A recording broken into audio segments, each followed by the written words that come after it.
Welcome to the Diaries podcast. This is where we talk about managing your time in ways that helps you accomplish your running goals. Lace up to get your race up. Let's get moving. Hey, what's up everybody out there running on native land? And welcome to the Diaries podcast. I'm your host, Luis, aka Chico, and this is episode number 9. Thank you for spending some of your precious time listening to the show. I appreciate it. I'm definitely not going to waste it. Lace up to get your race up and let's get moving.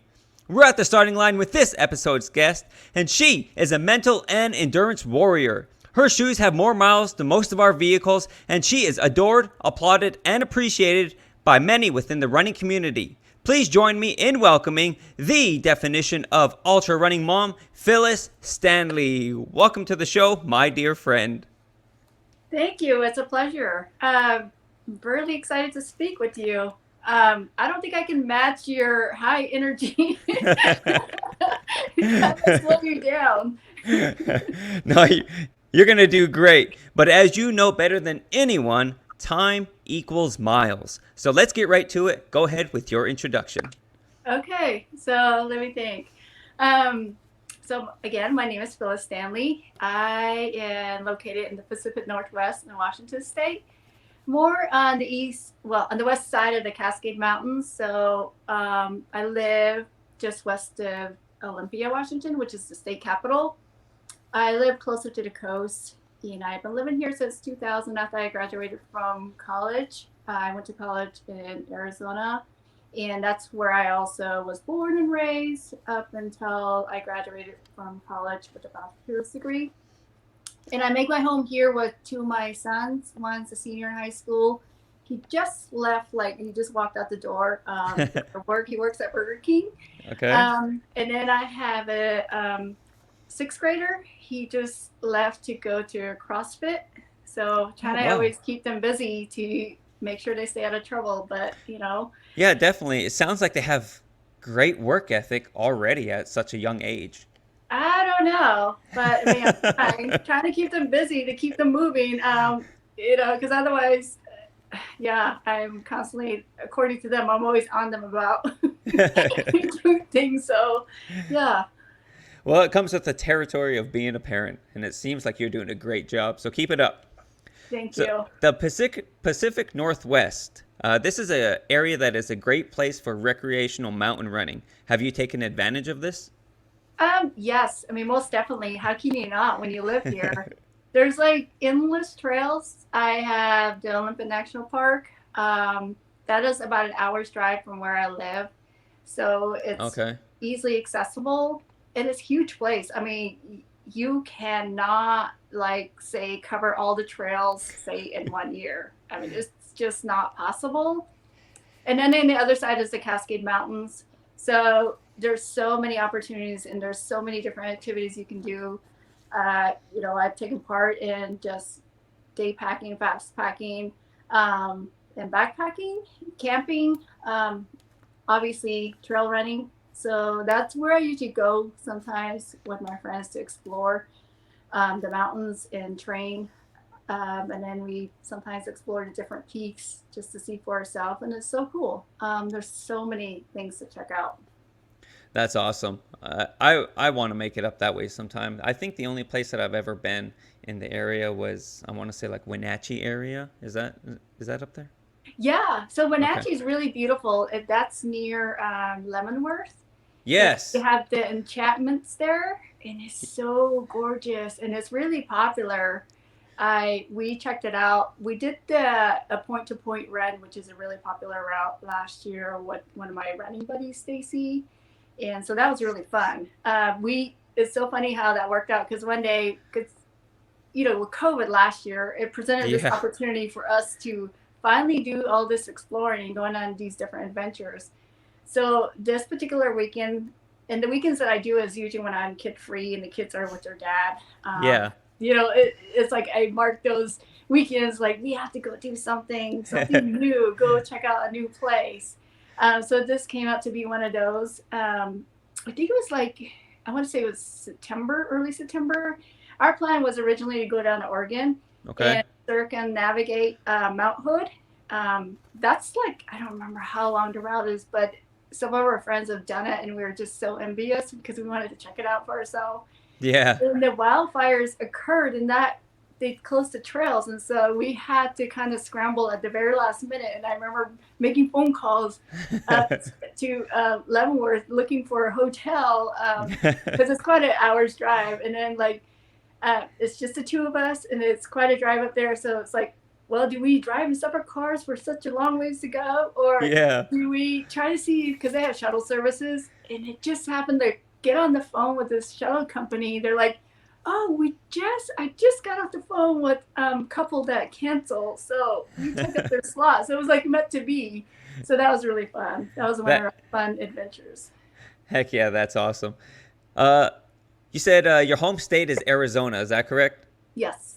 So I'm not going to ask you questions about Arizona per se, but rather Navajo indigenous culture. This will help give us a better understanding of the culture that you are from. So question number one is going to be true or false.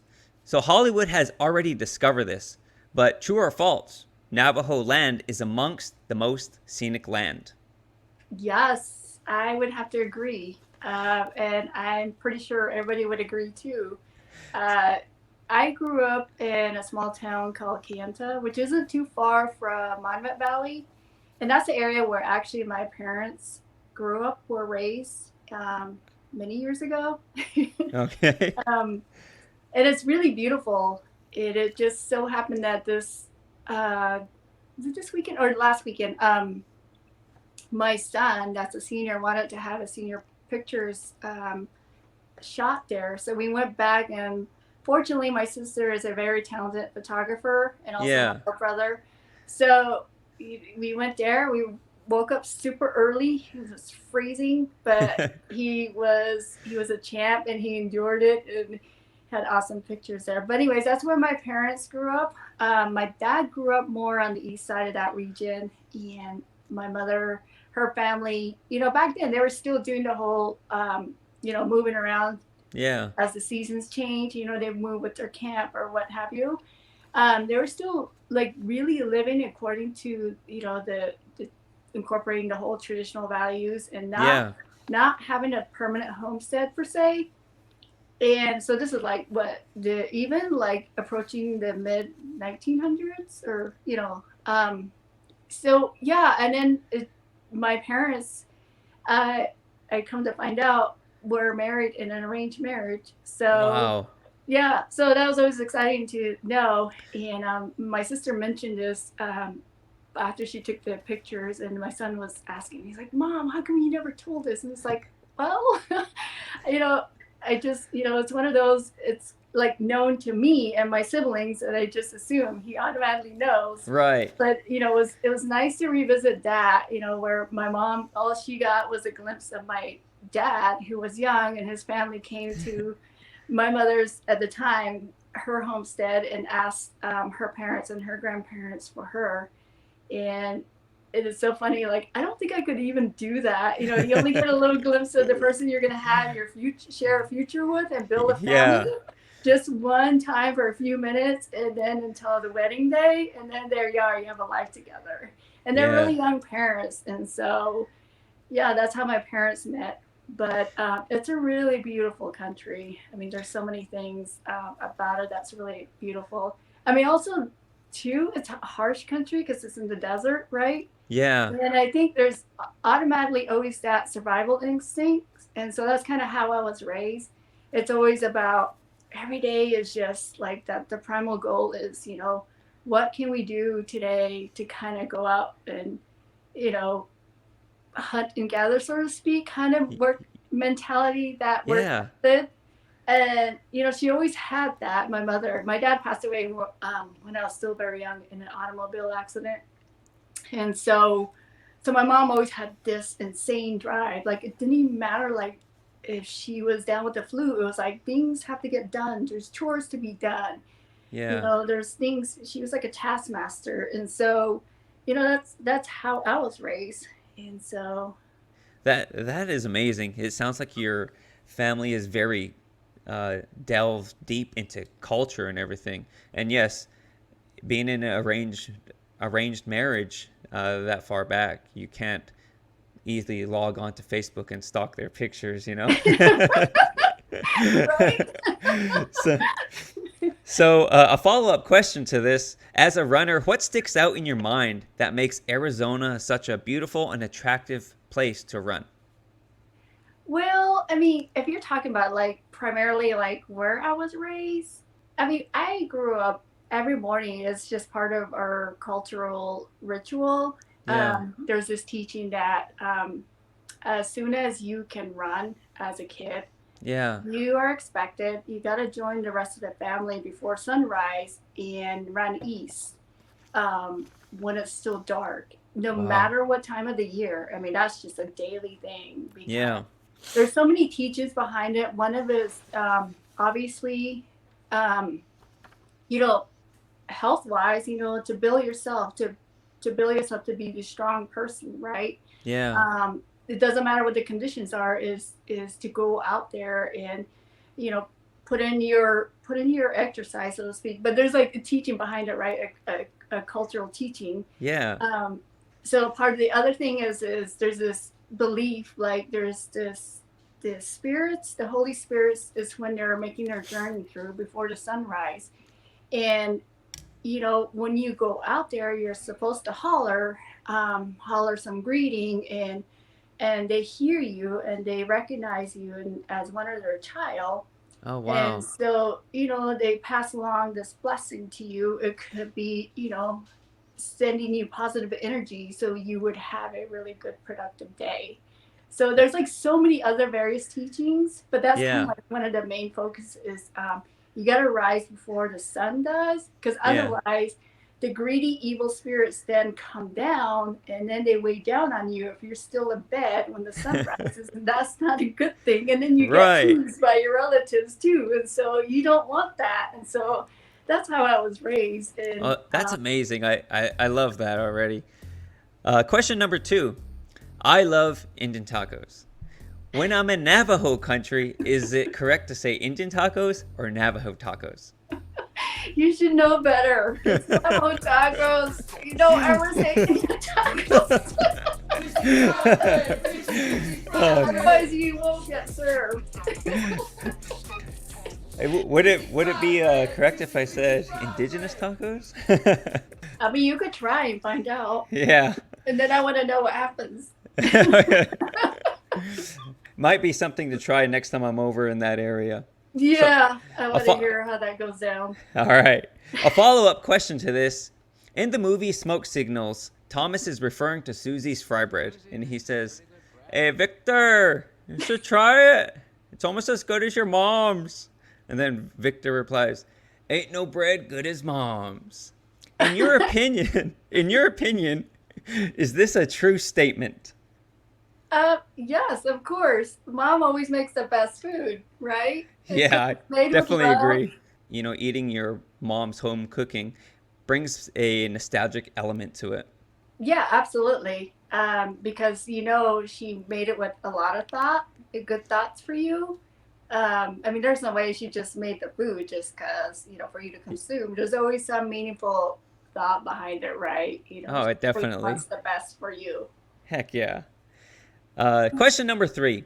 To my understanding, teepees are not a part of Navajo tradition. But that being said, what is the traditional Navajo lodge called? And please provide a brief explanation. So it's the Hogan. There's a male and female version. With my family, we've always had a Hogan, and we've typically always had the female version.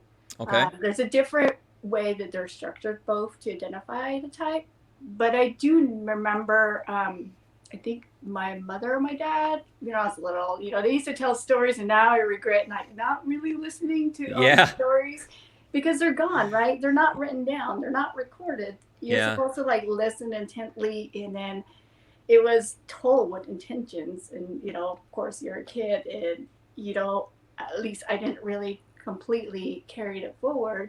But I Right. remember there's this teaching, or this explanation that the Hogan was built kind of with the mindset of a bird's nest. Okay. So the frame structure, the logs, when you go into a Hogan, it's kind of the same framework of, say, as a bird's nest. And then on Okay. top of it is like it's then the outside is like filled with clay, mud. Um, Oh, okay. yeah, and so with my family, we've always had one until in more recent years we had a more modernized version, which some people refer to as the octagon because it is an Yeah. octagon shape. I mean, there's no more clay or whatever to it to the structure, but our primary purpose for our Hogan was we had different ceremonies, and there's all these different ceremonies like depending on the seasons too, and with different purposes. And some of them were like personals for personal reasons, whatever. Yeah. Some of them are just routine. You know, these are cultural kind of routine ceremonies depending on the seasons. Yeah.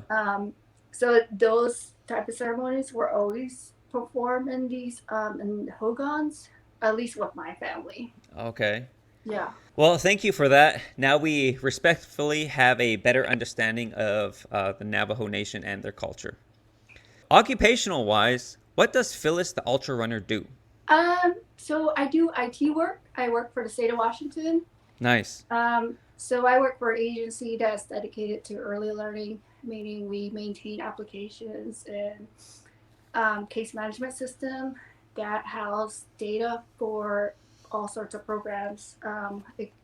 Most of it is for information for childcare providers and Okay. facility types that cater to children. And before that, I used to work more the agency that, I used to do work for corrections, and I thought, Okay. well, I'd be on this, and I'd rather do work on, the beginning, early in life. Yeah, yeah, definitely. Yeah. So, as a mother of two with a full time occupation, what tips do you have for managing your time and still finding time to train? Well, I don't know. I'm still searching. I guess I carry on my mom's. I mean, I think of her often. I mean, just, when I feel unmotivated or I feel overwhelmed, I think of her and I just think you just got to keep going forward and just Yeah. do your best and, trying to use a system that works for you. Like for me, I create a weekly schedule Okay. with different time blocks just because my two kids both are at, there's an age gap and they both had different activities. And it helps me, to better plan my days of the weeks. And so we work more or operate more on a week by week basis, Okay. just because that works better for me. Yeah. Like my younger son, he also does Taekwondo twice a Oh, week. So wow. then, yeah, and then he does the CrossFit. Then he has piano lessons. Yeah, So so then the time blocks definitely are your best friend. yes, and it does help since the whole pandemic. I work remotely. Yeah. Um, that does it provides more flexibility, but also it also provides adding more activities, which sometimes can be one of those like, oh my goodness, why did I decide to take on an Yeah. additional activity or what have you? So let's transition to speaking with Phyllis the Ultra Runner. So first off, provide us with your Instagram handle so we can follow and support you. So I just use my name, Phyllis.Stanley. Okay. Pretty straightforward. I wasn't creative enough to come up with something that pretty clever and fun. Okay, Phyllis, give us the complete story. Why running? Why the 5 a.m. wake ups, the grueling mileage, the running in the rain, up and down steep terrain, and the long hours under the sizzling summer sun? So I ask again, why running? I mean, part of it is, like I said, going back to part of it has to do with being raised. It's kind of just ingrained into our culture. Yeah. It's a way of connecting and with Mother Earth. You do you're supposed to do your morning rise before sunrise. I mean, Yeah. to be honest, I don't always do that, Okay. but I always try to do it. But it Yeah. doesn't always happen. I mean, it's challenging. Um, the other part is just, before then it used to be, over the years it fluctuated, right? My reasons always changed. My why, Yeah. it would change because you're at a different point in your life. Yeah, yeah, definitely. Um, like for example, once I had my first child, it was like for health reasons. I want to lose weight. Suddenly I gain all this weight, and I'm trying to diet. It's not effective. Maybe I should resume running. So like I tackled a marathon and achieve that and do that, and then it's like, well, can I take it further? And so I did a 50K in 2007, and I didn't like it at the time, because it was I didn't train properly for it. I trained just plainly on roads and running the dumb Yeah. treadmill. I approached it all wrong. It's Yeah. like a big lesson learned there. Um, so and then later in the years, I went through all divorces are not fun, I would think, for the most part. I went through a pretty painful divorce. Yeah. Um, it was a way of like just to relieve stress. I took Okay. up more running. I would run for whatever reason, and then it would kind of, you stop, Yeah. and you just Yes. don't do anything. And then something else occurs. Like my mother passed away, and then shortly thereafter, I lost an older siblings. Um, and it was just like suddenly, like your world completely changed. You're just trying to grasp for. It's like your mother holds this thing of like she part of your identity really roots to your mother, ties to your Yeah, mother. definitely. You know what I mean? And it's like I lost that, and I was having trouble trying to find myself. Like, who am I? That suddenly came to light. Like, okay, I don't have my mom anymore to turn to, Yeah. and I feel completely lost. I don't have that one person that used to be a phone call away, for advice, for whatever, when the road gets difficult. Um, I did have my siblings. I had, many siblings, and but it wasn't the same. They don't Yeah. provide the same comfort or that safety Right. feeling, that provides you that comfort that everything's going to be okay. Yeah. So for me, running kind of was my way of getting out there and just like sort of problem solving, more relieving that stress or searching for a solution for whatever the situation was. Yeah. So, it could be a work situation, or it could be my kids, or it could be, the struggle with trying to co-parent with my ex-husband. Whatever it was, running kind of provided that mechanism for me to kind of problem solve. It could be I'm running with friends, and then we had those conversations. You know what I mean? Yeah. It's like a tool, in a way, and then like later on, my older brother passed away in 2018, and he was my one, I think, kind of that stability that kind of replaced my mom in a way, Yeah. because he was one that would always randomly check on each of us siblings just out of the Yeah. blue, Yeah. and so he kind of provided that comfort, feeling like, okay, we're fine, we're good, um, but then he suddenly also passed away after battling cancer, and then it was like, wow. And then I was I didn't realize like I was coping with, depression. Yeah. So running was an outlet before completely, I was engulfed by this completely awful darkness. Yeah. And so, I mean, for me, that's the reason, one of the biggest reasons why I've always stayed connected with running. Yeah, definitely. Yeah. I can totally understand that. And all of this being said, just goes to show how much of a mental warrior that you are and everything. And when you're talking about, the connection with your mom and everything, it just, I feel that. So, mom, if you're listening, I love you. um, so you're a finisher of numerous ultra running events, 6 50 milers, 4 100 milers, a 200 miler, and this alone is 900 competition miles. So congratulations on that. But of all these miles, is there any one mile or one section of miles that stand out in your mind as being the hardest or the most memorable? Wow, it's tricky to answer that because there's several that kind of stand out. Yeah. But it's like it depends, like at that time, at that moment, because like say in 2019, my brother passed away in 2018.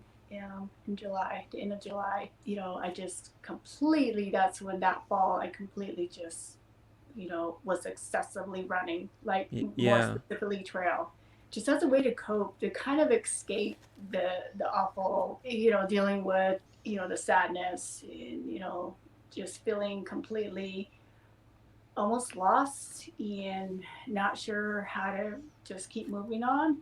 Yeah. That was my way of dealing with that. And I thought, well, come that spring, it's like, well, I do want to do something in his honor. Yeah. And I registered for a 50 miler. It's called the White River 50, and it's in the shadows of Mount Rainier. And it's Okay. known to be a pretty challenging course. It's got a lot of climbing. Yeah. At this point, I've never done a 50 miler. I've only done 50Ks. But I Okay. thought, hey, that would be my new challenge, my new focus, rather than focusing on what's gone, what's missing Right. in my life. So, that was how I threw myself at that, training for that. And and it just so happened when the race became available for registration, because it's known to sell out quickly, I just signed up without even really considering what day it fell. And it Yeah. just so happened to learn later on, like, oh my goodness, it's exactly on the day my brother passed away. Wow. You know what I mean? How it's so mysterious. Like, how does that happen? Yeah. So, but yeah, when I did that 50 miler, and I was surprised at myself, like, I didn't realize, like, it's really not as bad as some people make it out to be. Yeah. For me, I think part of it too also is like, I kind of feel like it's because, my brother was there. Yeah. It Yeah. helped me kind of, to for me to completely, complete that course without so many different, because I had races where it was so many things were going wrong, and that race seemed to just go fine. And I had a really wonderful time. I had a blast Yeah. for being a first 50, right? So, I mean, that race, it stands out because it was like, wow, that was my first kind of realization of myself. Like, I'm actually capable of, longer distances. I don't have Right. to be afraid, you know. Yeah. So, yeah, I mean, that stands out for that. And then the other one is, you mentioned a 200 miler, so the Bigfoot 200. Yeah. That one was so different because it's extremely hard, and people did warn me about that, and that's the reason why I signed up for it. It's just to see if I can do it, and it sounds fascinating. And, Yeah. you know what I mean? And prior to this, I did attempt a 250, which is Cocodona in Arizona, and of course that ended up being a DNF, and that was like a huge. I've learned a lot from that. Yeah, definitely. Because it was my first like official DNF, where I felt like I put everything out and I tried everything my best not to end up with that result. And so Yeah. coming from that, it was like picking up the pieces, and also at the same time I was dealing with this weird, mysterious health issue. So going to Bigfoot, it was like, I wasn't sure, and then I had to do a lot of searching within myself, and Yeah. a lot of self-talk, a lot of self-conversation, that, what, if things don't fall in a positive light, don't be hard on yourself. Failure is like not a bad thing. Right. It's a stepping stone to being, trying again, or taking a different path, right? Yes. It's Most nothing, right? most definitely. Was the Bigfoot 200, was that before or after Cocodona? Oh, it was after. Okay. So So the you Cocodona is in May, and then Bigfoot is in August. Oh, okay. So you got to redeem yourself and kind of Yes, yes. get your feet back under you, and Yeah. So that was like a huge mental boost, there right? you go. Yeah. Yes. When it comes to running ultra distances, can you explain the dark place mentally for those who aren't sure what it is or haven't experienced it yet? So the dark place is some people refer to as the pain cave. Yes. Oh my God. I mean, in every aspect, you are just, I think in the moment, everything is just horrible. Everything is a cuss word Oh, because yes. you feel like shit. Yes, definitely. I mean, that's the only way I could explain it. Where, I your whole body hurts. Every part of your body doesn't want to go. You feel like you're physically incapable of taking one more step. And Yeah. mentally, you're just completely just mad at yourself because you're like, why do I pay money to do Yes. Yes. Oh man. Had that um, thought plenty of times. yes. So I mean, that's some of the moments I've had were just that, you're like, why, like never, ever again. Yeah. But also at the same time, it's almost also problem solving, right? You're like, why Yeah. am I feeling this? And you kind of do kind of a self assessment. Yeah. You're like, well, I have massive blisters. Okay, so how do we address that? How do we resolve that? Well, the next aid station, do I have a drop bag? Do I have crew? Do I have socks? That can fix. We can fix it that way or whatever. Or if mentally you just completely in a low moment where everything is like, man, I'm not enjoying this. This is not fun. Yeah. And there's one more awful climb I see up ahead of me. And then you realize, okay, when's the last time I consumed anything? Am I hungry? Oh my gosh, it could be that I'm running low on fuel. Yeah. So there's like, that's like my favorite part now anymore. Like, I used to kind of dwell on that. Like, man, I hope I don't, I don't have such a crazy pain cave, Yeah. to say like 100 miler. Yeah. Now it's like, oh, I can't wait till I do and see what it is, and I want to solve it. I can't wait to solve that. You Yeah. know what I mean? So, yeah, anymore it's kind of going to races like that. Right. And once you experience it, you can, for the most part, kind of see the onset coming. And for me, once I feel if when I'm going on long distance, if I feel that I'm going slow, I go even slower. And Yeah, that is just to kind of offset it, let myself recover a little bit, make sure I'm getting enough calories and everything. And right, even if I'm not hungry, I eat and I drink. right, yeah, And then slowly kind of get a small boost of energy, and you can kind of ride that for a little bit. But on your extra long distances, I mean, it comes and it goes and it comes back, and I mean, it's just right. kind You of just ride the waves. yeah, there you go. It's like one moment you feel so invincible, and you're like, yeah, I got this. I'm really enjoying this. I'm having a blast. Heck yeah. And then you're just cheering on the other runners, other people that you're passing. Oh yeah, You see definitely. them struggling. Hey, so let's talk about the virtual event where you and Scott were neck and neck at the finish. Oh yeah, so that was a really really fun event where this person created this free virtual event. It was over like some weird odd number of days. It was less than Okay. a month. That was intended to be like the first person to. I guess I mean people in their mindset running 100 miles is a big deal. It Yeah. could be just in a week or over a number of days. Yeah. And in this case, it was less than a month. I want to say it was like maybe around 20 something days. It was Yeah. some weird number. And Okay. yeah, and it just like this virtual event was created. And I think the reason why it just exploded with massive amount of people participant was because it was free. And there was Oh, this okay. idea of like having prizes where people Yeah. would donate prizes. So it became this really exciting thing. Because every day you upload your result and then Yeah. the person would do a live, like I think it was Instagram or Facebook. I don't remember which one he did, Yeah. and he would make an announcement saying, "Oh my gosh, this person's now in the lead, whatever." Oh, And okay. he starts off with a 20 miler, like early in the morning. I'm like, and I do like something like a 10 miler, and I'm Yeah.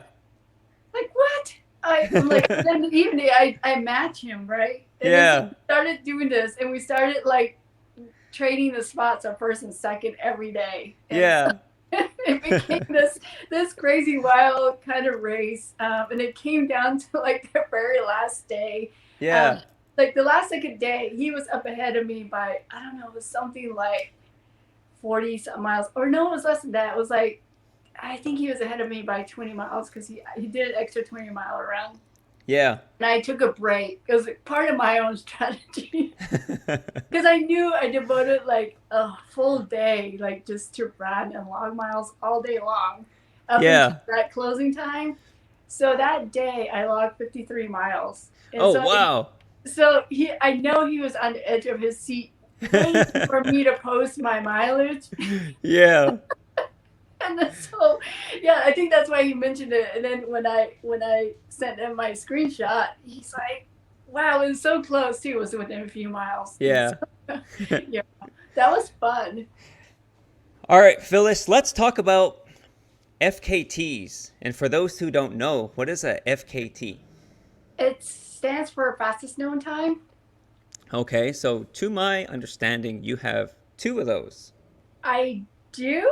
Okay. Um, so one of them just got smashed. Okay. Well, let's talk about when you did have them, and let's talk about that experience getting those and everything, what they were. So the first one is I always had this idea. It's going across the Olympic National Park. Okay. It's going starting from the east side. And only the reason why I had this route in mind is because I've done it years ago, backpacking, but it was backpacking over a number of days. Yeah. I want to say it was like a few days, like 3 nights or whatever, and because it's quite a route. And there's quite elevation and climbing in there. You got to go over a pass, and so I always Wow. had this route in mind, and I love that route for some particular race, and it always spoke to me. Yeah. So, I was telling my friend Stacy, who's an awesome person, she was always up for checking out new areas, and said, "Hey, we should, establish this new route because there wasn't one. There was not one. Nobody's ever done it."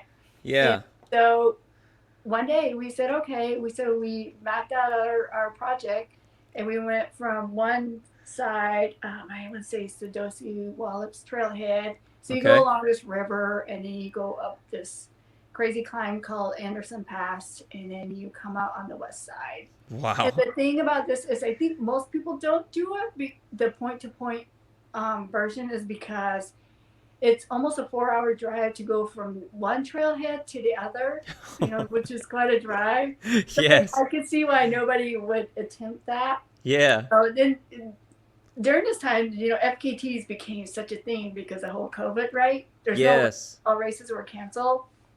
And so, we lined up, like we had another friend named Chuck, and he was available to meet us on the other end of the trailhead, in the Wow. evening.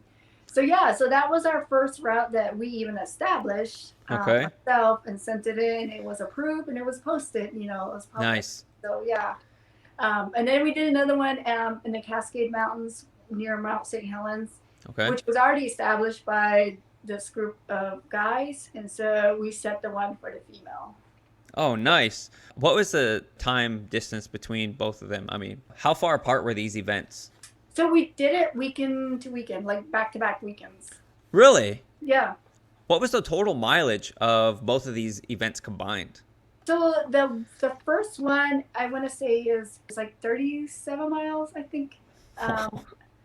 Yeah, and the second one is shorter, but it was a really harder technical course. Yeah. It's actually kind of scary route that you have to go through.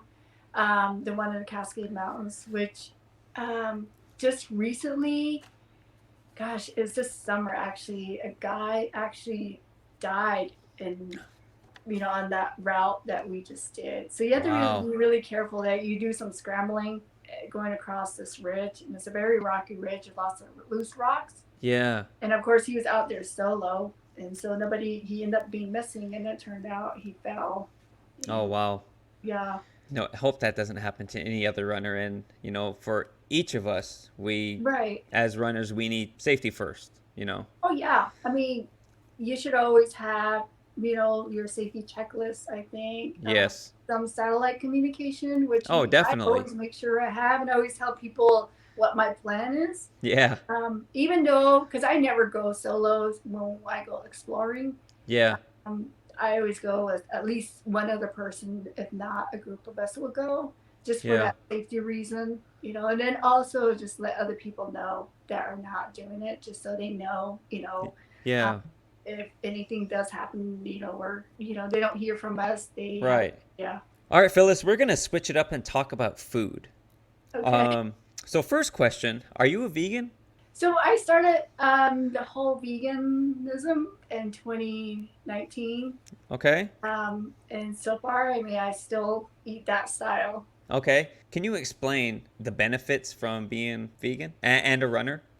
Okay, so like I can speak to my experience. Okay, that's perfect. So what got me to get on that path is because being raised on the res, Yeah. there's that cultural understanding also that has that tied with that survival instinct, Yeah. where animal proteins like always embedded like in every meal. Yeah. Right? That's culturally just a known fact. So growing up, I ate a lot of mutton. I mean, that was like the main staple. Yeah. That just because it's protein. It's something that will sustain you Yeah. throughout long periods of time, because otherwise you're pretty busy throughout the day. At least my family was, and so that it was always part of every meal. Right. Some sort of animal protein. But then having to, now that I'm running long distances, I made some great friends, and I want to say majority of them were already vegan, and I just was fascinated by their recovery time, and how they don't speak too much of injuries or any health problems. Yeah. And so that got me really, really curious. And I was thinking, is this something? It was more just out of curiosity. Yeah. At the time, and I had to really question, could I really do this? Could I really part with, the chicken that I had all the time? Yeah. I loved seafood, so I had to really grapple with that. Yeah. But then, I thought, what? There's no harm in trying it and just finding out, trying it for a few months. And, it's actually like the best thing that I did for myself. Really? Yeah. Because, at the time, like you running long distances, at least for me, I was experiencing cramping issues and then lots of soreness, right? And then you're like, man, I can't hardly roll out of bed. I'm barely walking around. Yeah. And then it seems like seasonally, every fall and spring, it was a given that I was going to come down with a sinus infection. And those things are really nasty. It would literally take me down to where sometimes I was out of work for a few days. Wow. Yeah. Once I started that, I haven't had any of that. And the other thing too is I dealt with migraines. I was in a car accident when I was in college. Did a head-on collision with somebody who was under the influence, and since then I've been plagued with migraines. I mean, it's so bad. It was a given. It was a good month if I only experienced migraine twice, and that really decreased. Wow. Tremendously. I can count maybe twice so far this year is I've been hit with a migraine, and it wasn't as extreme as I used to endure them. Yeah. That's one of the other things I really noticed, and just my recovery, I've been just so much better after these long runs. Yeah. I could do a 50-miler, and the next day I'm fine. I can do a 100-miler, and within 2 days I'm okay. I can get back to training runs. That's awesome. Yeah. Might have to give it a shot. Yeah, I mean, I think I always tell people, don't make a complete switch. Do what's Yeah. comfortable for you. You can pick a day of the week where you just, do non-animal meat day, or Yeah. you could do like breakfast. Say breakfast, you just do plant-based. Everything that's clean. Yeah. Um, start with something that works for you, Okay. and then just more incorporating more greens. And I always tell people too, it's because I think what draws people in is the flavor of, the meat. It's got a lot Yeah. of fat, and I think that really gets people to crave that. And Yeah. if you explore with your vegetables, with your plants, creating more sauces, looking for more sauce recipes, and incorporating that, it's amazing. Like how good and tasty it is, and then Uh, you kind of come to find yourself you're craving more of that. Well, that's awesome. Thank you for the advice. Definitely something we're going to look into. So I have a question here. What are, hopefully I'm saying this right, chanterelles?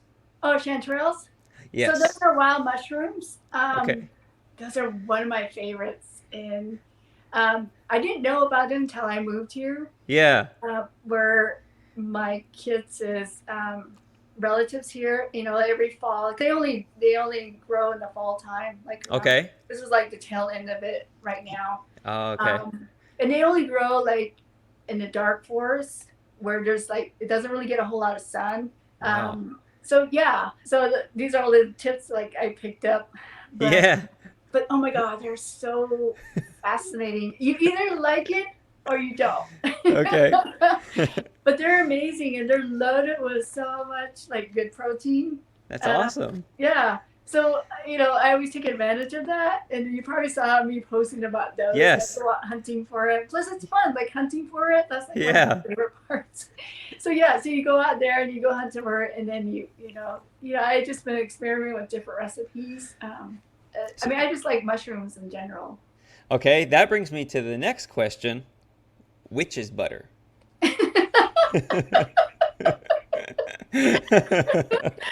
Yeah, we see them. I mean, we just laugh about them. Okay, wait, no. Are those edible? I I don't know. I haven't even tried. Oh, okay. So I saw the Instagram post of witch's butter, and I thought it was something another type of mushroom that you would eat. But I did see that you posted that they glow. Yeah, I mean, they look like they glow, and I tried to capture it with my phone, but it doesn't. My phone won't capture it, which I'm Yeah, really disappointed. yeah. It just doesn't. Pictures just don't really do it No, they justice. don't. Yeah, So a couple more food questions. Hauling berries out of my backyard. You have blueberry bushes? I do. So I have 5 blueberry bushes. Wow. Yeah, this place came with it actually. We had big dreams when we moved here, and Yeah. it ended up just being me. But I mean, I love it. Again, I mean, this stems from the way I was raised. 'Cause my Yeah. mother was always big on gardening. Yeah. I mean, that was a yearly thing. Like we had to put in a massive cornfield and all varieties of squashes and melons. I mean, that was a yearly thing. So to have this is like, it's Yeah. amazing. We have this place where there's an orchard. We have over 20 varieties of different fruit trees, mostly apple trees. But we have like plums, and we have grapes, we have raspberries. Wait, no, wait, no. You have all this in your backyard? I do. Wow.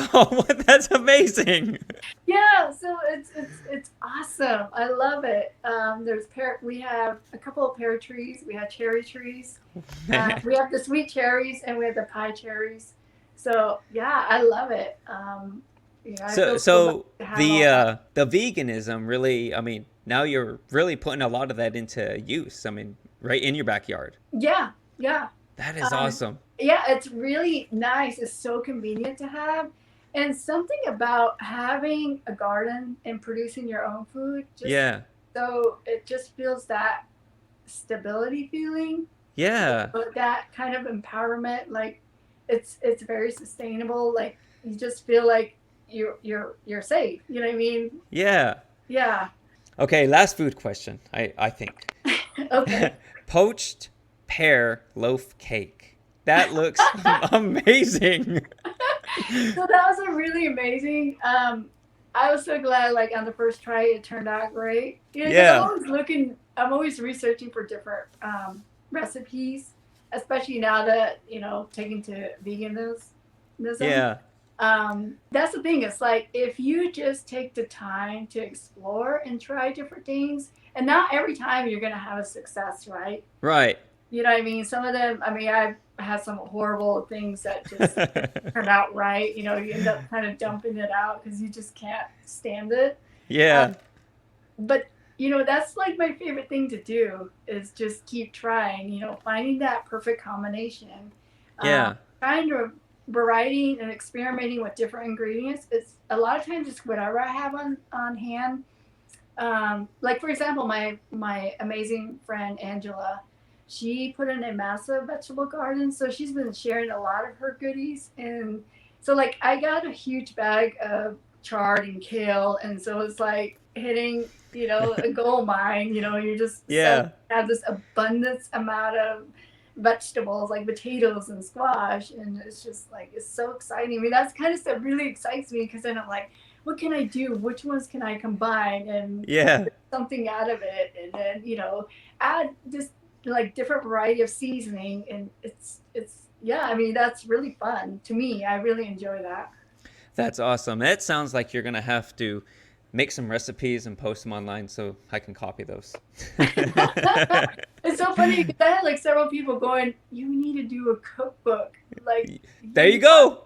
uh, I second that thought there. So I don't know. yeah, I just have to figure out where I can fit that into my schedule because I mean that would take time. I just have to plan out like I imagine I would have to give myself a certain amount of time, like a window. Yeah, To definitely.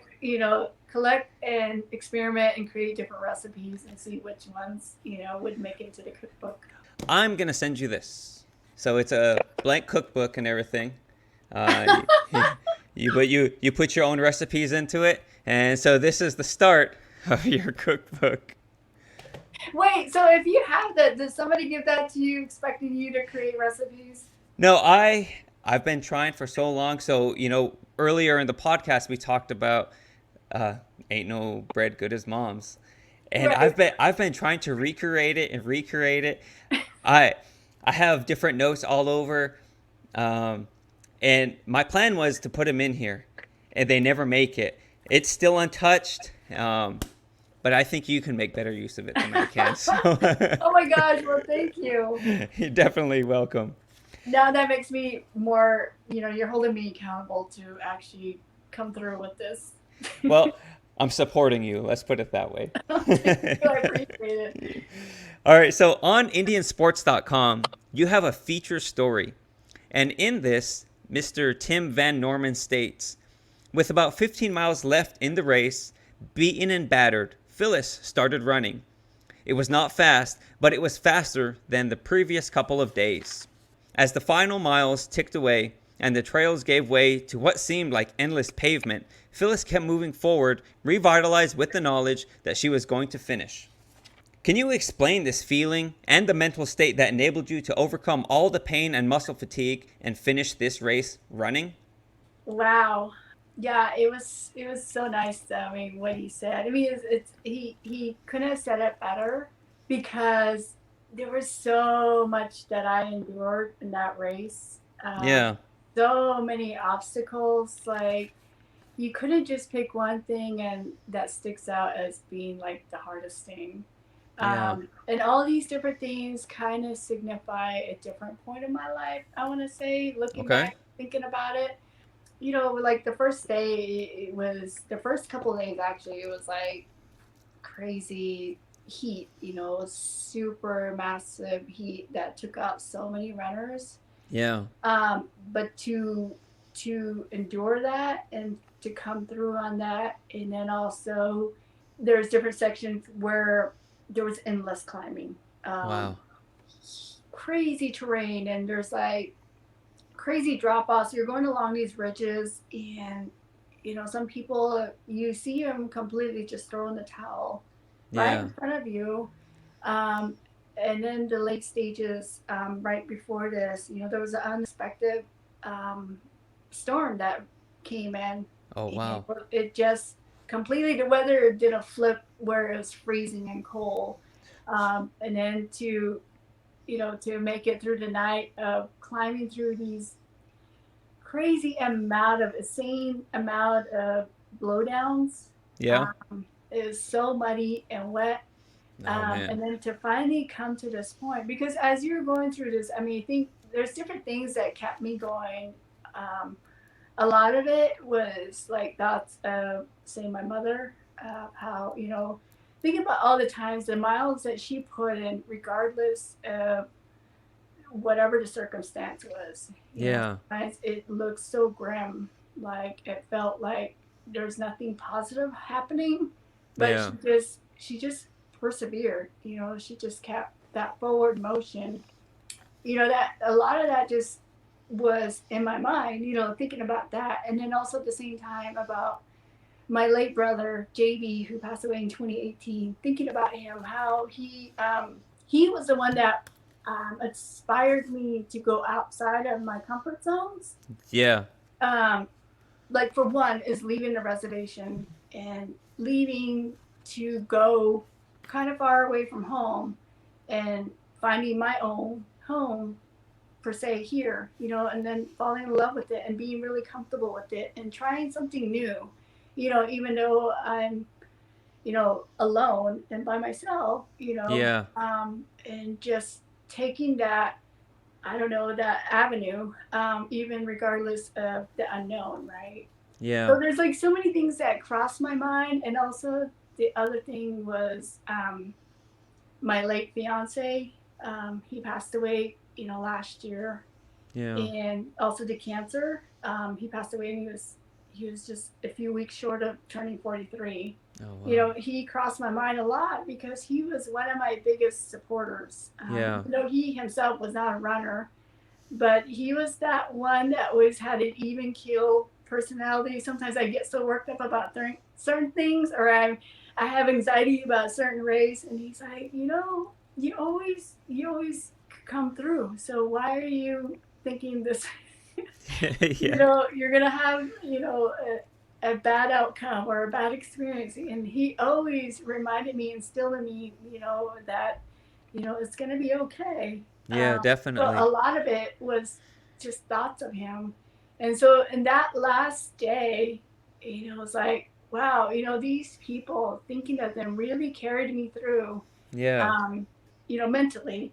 I mean, like, on the flip side, I had an amazing crew, like Tim himself. Oh my gosh, he's amazing. That was the second time he was crewing me. Wow. And, just to have an awesome crew is amazing. And then to have somebody to say such nice things about you, it's like, Yeah. it's huge, yeah. That's awesome. I had a similar experience earlier this year in February. I was running the Tour de los Tejas across Texas. Um, I did the shorter version of the run, which was 182 miles. Oh, wow. But That's amazing. yeah, it's the furthest that I've ever ran. I was approaching 90 hours, and I was just outside of Austin. The race director and my wife was at the state capitol building, and that is the finish line. Hmm. I was actually going to stop short that day and just finish it the next day. Well, down here in Texas, we don't ever get snow. I've Yeah. always wanted snow, but the one time I don't want snow is the one time we get snow. Isn't that what always happens? Yeah. So this snowstorm rolls through, and that is kind of what was making me want to quit and everything. Well, stop for the night and just finish in the morning. Right. Well, my daughter, at the time, she was in basketball, and the next day was her last game. So she texted me and said that she really wanted us there for her last game. And so for me, that is what pushed me to finish, that run that night. So Wow. so I can relate to what you're saying, getting into that mental state that's going to keep you going, and you're doing it for somebody else, and having them on your mind and everything. So Right. Oh, absolutely. Somebody who maybe has inspired you. And yeah, definitely. you know what I mean? That's driving you, or you're doing it for somebody as you showing an example of what you can achieve. Yes, Once yes. you set your mind to it. Yeah, absolutely. That's cool, though. Yeah. Yeah. Okay, Phyllis, this is your episode. So before we move on, is there anything that you'd like to add to the agenda? Oh my gosh, I can't think of anything else. Okay. That always happens. You can't think of anything else. So I have a few warm-up questions before we move into the what I call the 5 to stay alive. Warm-up question number 1: do you have any running events that are on your bucket list? Wow. Bucket list. I mean, there's a lot of ones that pop up in my head, Okay. but it's a matter of deciding when. Yeah. But I mean, at the moment, I'm signed up for the Orcas Island 100, which is in February. Oh wow. It's known to be really hard. Just partly, one is the weather conditions. It's wintertime here. It's Yeah. snow, cold, wet, and also I think the course is pretty challenging. Oh wow. From what I hear from other people that have attempted or done it. Yeah. And then I'm going back to Cocodona in May, so in Arizona. Heck yeah. Yeah. But some of the races that pop up into my head are just because like people like Scott has done it, is the Bighorn 100. Oh, okay. Yeah. Yeah. So that comes to mind, but I'm not definitely set on it. Yeah. But one of the things that kind of just accidentally happened is like my first 100 was in Arizona, the Javelina. Oh wow. Yeah. And then I did Rocky Raccoon there in Texas. That's in Huntsville, right? Yes. How was I that? actually have the shirt. Ah, there it is. Yes. So I did that. That's in Texas. Yeah. And then I did Badger Mountain 100 here, which is in Washington. Mm-hmm. So those are like the actual specific 100 milers. Because I know somebody was asking me, like, you did 4 100 mile. What's the fourth? And I couldn't think about it at the moment. But then I realized I did over 100 miles during Cocodona. So I'm counting. Oh, okay. My fourth. Yeah, yeah. So I mean I count that. Yeah. So having done the specific 100 milers. Yeah. I come to think of it, they're all in different states. So one of the things I'm thinking of is, to target 100 milers in different states. Wow. But that's amazing. I don't have the mindset of doing it all 50 states. It's just do as many as I can when the opportunity presents itself. So I don't have this pressure on myself of like, I got to achieve this by the time I'm 60 or whatever. Yeah. So you'll get a 100 miler in Montana this year, Yeah, in 22, right? Yes, and you're doing it too, aren't you? I am. So oh my gosh.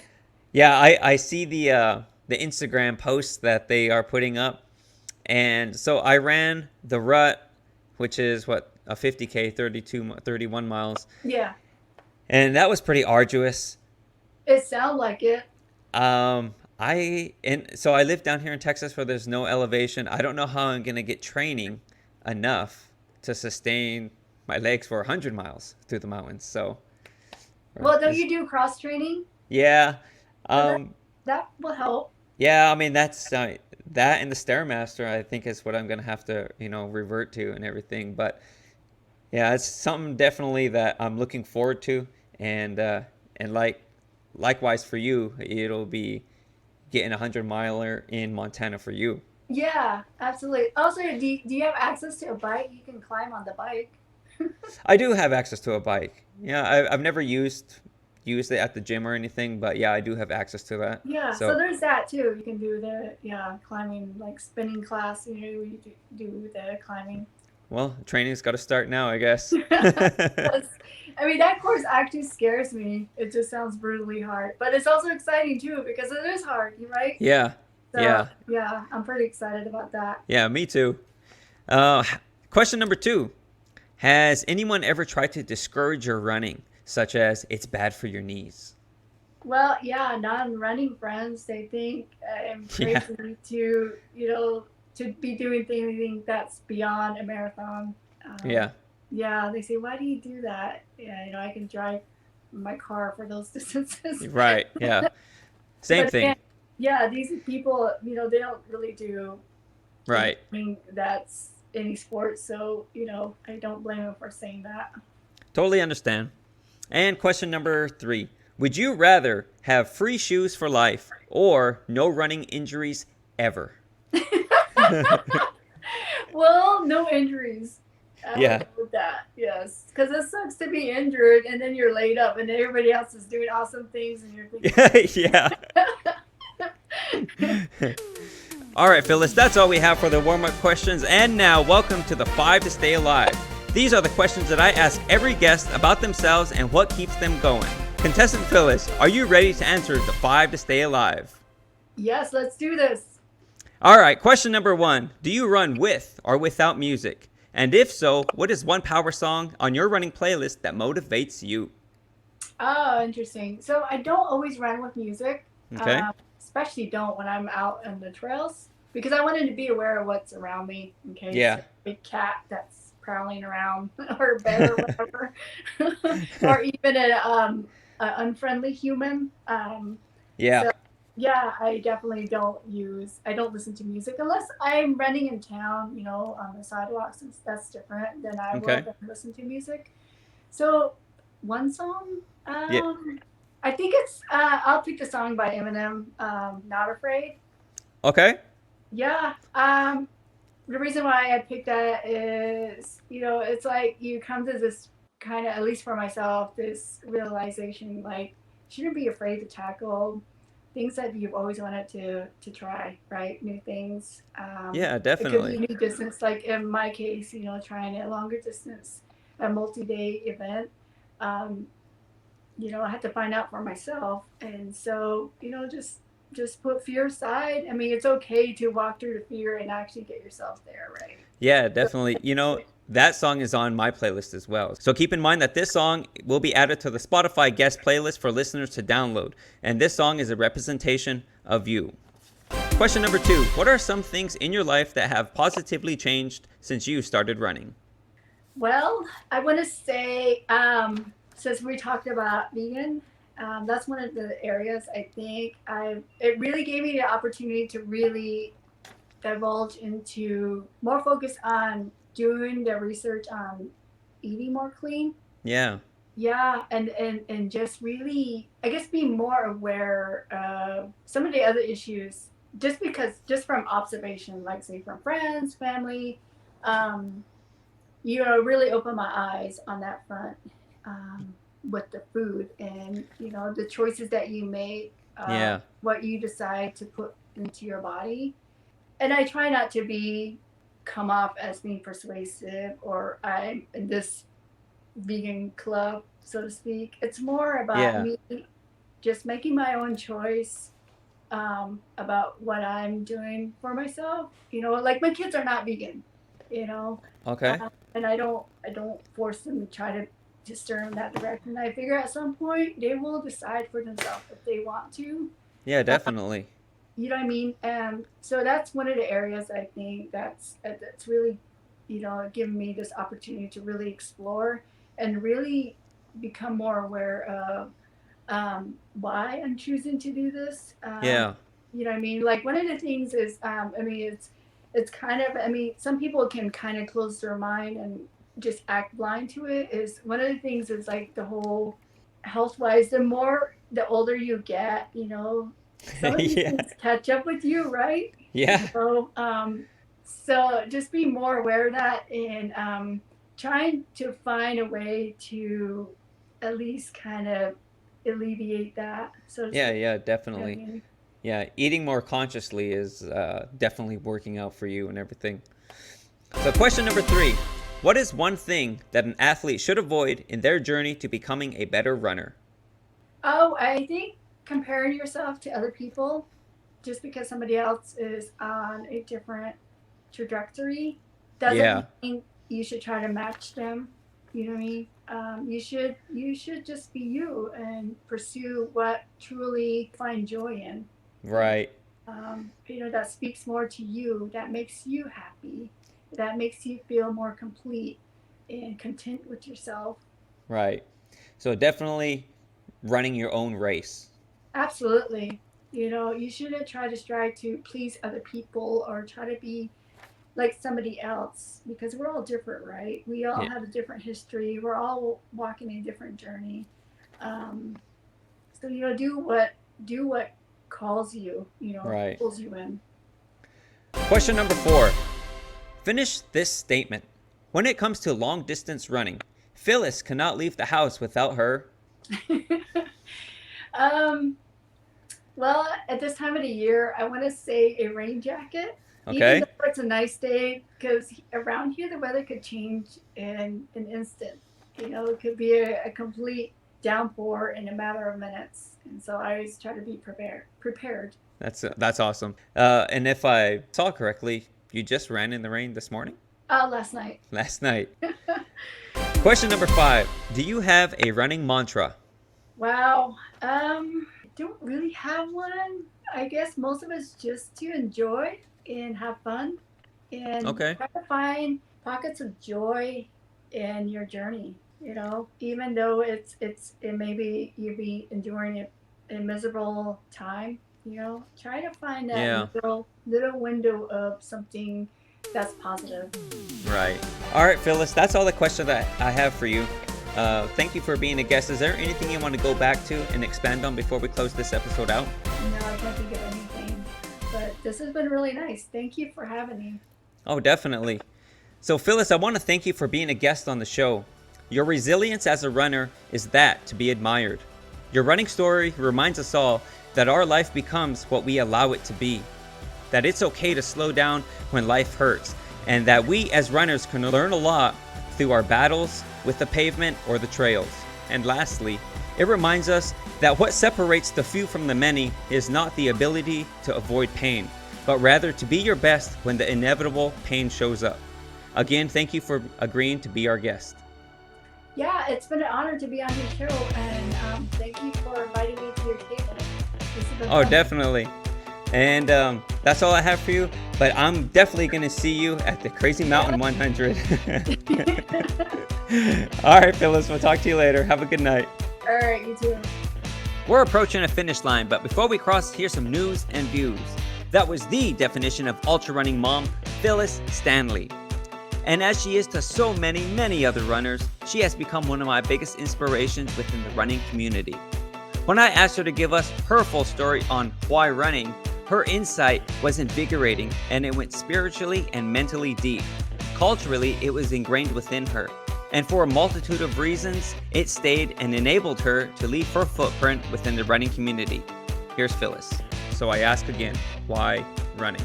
Part of it has to do with being raised. It's kind of just ingrained into our culture. Yeah. But it's a way of connecting and with Mother Earth. You do your meet. You're supposed to do your morning rise before sunrise. The other part is just over the years it fluctuated, right? My reasons always change. My why would change because you're at a different point in your life.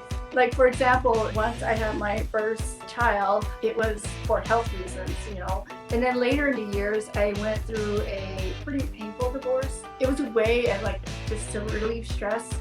I took up more running. For me, running kind of was my way of getting out there and sort of problem solving, more relieving that stress or searching for a solution for whatever the situation was. Yeah. So, it could be a work situation or it could be my kids, whatever it was.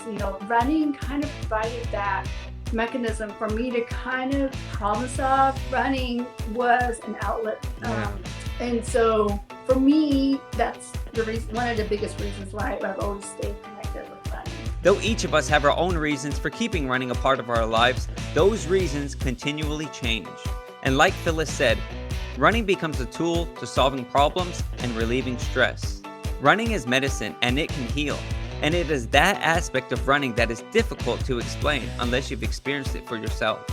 Phyllis' story put it into perspective that we are all mental warriors in our own right. And so Phyllis, on so many levels, thank you. Keep moving and keep improving. Love, peace, and fry bread grease, my friend. And I'll see you out there on the trails. Next, here's an addition to the Spotify guest playlist.